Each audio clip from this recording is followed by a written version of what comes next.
Before we get to video clips of progressives pushing for diplomacy when it comes to the Ukrainian-Russian war, let's make the argument that the US did not want a diplomatic resolution to the war. Let's go over some points to this argument. Critics argue that the US's provision of military aid to Ukraine, including weapons and training, indicates a preference for a military solution rather than a diplomatic one. They contend that if the US genuinely wanted a diplomatic resolution, it would have focused more on diplomatic efforts rather than military support. Some critics point to statements made by US officials that are perceived as provocative or inflammatory towards Russia. This includes rhetoric that emphasizes confrontation over dialogue, suggesting a lack of genuine interest in seeking diplomatic solutions. Critics often argue that the US's support for NATO expansion into Eastern Europe, including providing security guarantees to countries like Ukraine, contributes to tensions with Russia rather than fostering diplomatic dialogue and resolution. Now, let's get to some video clips of progressive politicians, who on the other hand were pushing for diplomacy. Following the clips, more arguments of the other politicians' pursuit for war. Democrats also hammered progressives for that CPC letter encouraging, the pursuit of negotiations to end the war in Ukraine, saying that doing it right before the election would end up hurting Democrats. That letter, as you know, that was retracted. You never commented on that, on whether you still stood by it, and you and other progressives have been kind of criticized for not laying out your thinking on kind of what the progressive position ought to be when it comes to this war. I don't know if you saw this, but Russia just announced it's withdrawing from Kherson, which is a massive defeat for them. But so why hasn't there been more of a progressive voice on the debate over war funding, and what's your thinking on what the U.S. approach should be now? Yeah. Well, I think to be clear, both the decision to publish that letter at that time and withdraw that letter at that time were decisions that we were not made privy to. But in terms of the content of the letter, timing aside, in terms of the content of the letter, I believe that a lot of it is quite consistent with what we've also been hearing from former Obama administration officials, the Biden administration, and now even recently there have also been, I believe, some developments coming out of Ukraine indicating an openness to negotiate under certain preconditions. I believe that progressives have always advocated to leaning on diplomatic solutions. We should continue to lean on that.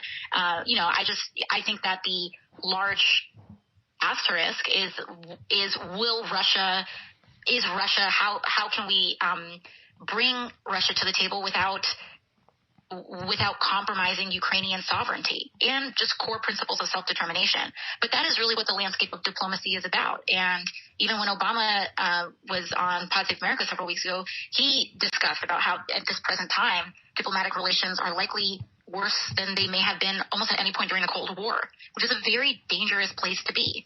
And so, the reaction to the publication of this letter, I think continues to be a bit overblown. And I think that there's it's almost like people are looking for a problem where there really, I don't think is any intent for there to be one. And I also think that it's quite consistent with what we've been hearing from, frankly, the Biden administration, former Obama administration officials, and even certain Ukrainian officials. Now, when it comes to, that recent development on Russia, I do believe that there's some skepticism that we're hearing from Ukrainian officials about whether that is in, the genuineness or authenticity or good faith that announcement was made. But, I think that's something that we will soon see play out. Congressman, why do you believe Biden's administration, the strategy is playing into Putin's hands? Well, Jose, first of all, it's always great to be with you and to see you. Thanks for having me on. Look, I don't think this was directed necessarily at the Biden administration. It was more directed at our fellow members of Congress to make sure that we do not play into escalating tensions. The most important focus right now is the engagement that the Biden administration is doing with our NATO allies. I understand that there may be a meeting of the UN Security Council coming up. I think these negotiations and discussions are the most important thing that the United States can do. If Congress then goes ahead and approves troop deployments and, huge arms sales and other such things, I think we stand to risk escalating the crisis. And we also stand to risk putting those negotiations in a worse place because we are playing into the escalation that I think Russia probably wants. So that is why we're calling for Just let's let the diplomacy do its work. Let's let the Biden administration do its work and focus on a diplomatic strategy and not immediately rush to another war, which, as your reporters were saying earlier, there's not a lot of tolerance for that in the United States because we've seen how over and over again that has not worked. Similarly, with economic sanctions, we generally see economic sanctions hurting the people of the country, not the autocrats. And so we should learn from that and not rush into those kinds of efforts as well. So if the Biden administration believes that there's a good probability that Russia will invade Ukraine, maybe as early as, next month, and we're already on the, last days of January. If that happens, what diplomatically should or could they be doing that they're not already doing? And do you not prepare for the worst, hoping for the best?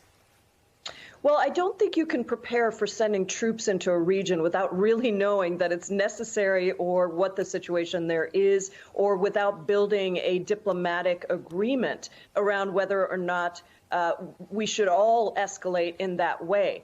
Congress can act very quickly in the case of actual necessity if we need to. But how do we make that decision right now when diplomatic negotiations are still ongoing? We don't want to get in the way of that, Jose, and I think that's what we're saying. We can always act quickly if we need to, but now is the time for diplomacy to play its role and for NATO, for us to really work with our NATO allies and show leadership in negotiation, not in war, because military solution, as we saw with the war in Afghanistan and so many other wars, that is not the solution out of this conflict. And I think we need to let the process play out for much longer and see what is happening. Your reporters were just talking about how, it's not clear what Putin's goal here is. Let's let these negotiations play out and let's be prepared and thinking about our next strategy, but not necessarily escalating by passing laws that by passing legislation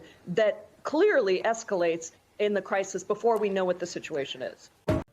I am extremely concerned when I hear the familiar drumbeats in Washington, the bellicose rhetoric that gets amplified before every war, demanding that we must show strength, demanding that we must get tough, demanding that we must not engage in appeasement.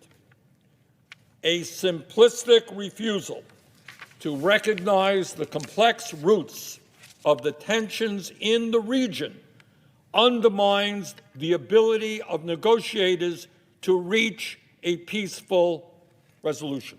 My colleagues, as we have painfully learned, wars have unintended consequences.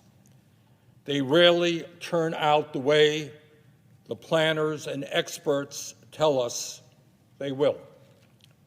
Just ask the officials who provided rosy scenarios for the wars in Vietnam, Afghanistan, and Iraq, only to be proven horribly wrong.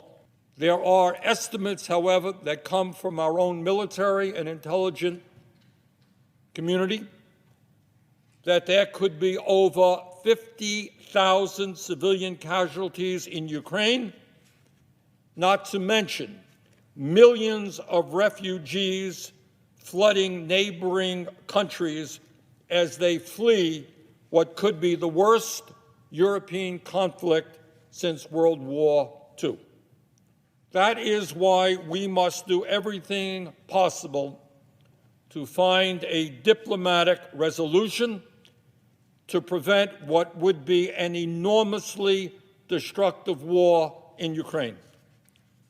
My colleagues, we must never forget the horrors that a war in the region would cause and must do everything possible to achieve a realistic and mutually agreeable resolution.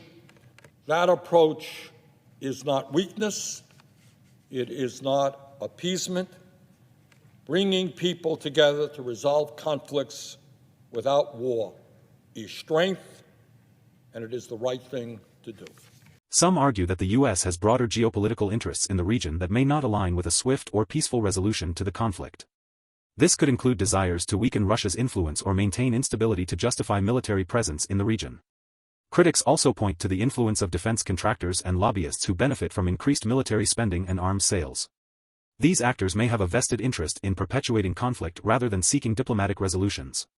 Well, I hope you like the video and subscribe to the channel. Also, if you would check out my other channel, Concise Chomsky, and give it a subscribe, that would be greatly appreciated. Link is in this channel's homepage and in the comments section. Now, take care and bye-bye.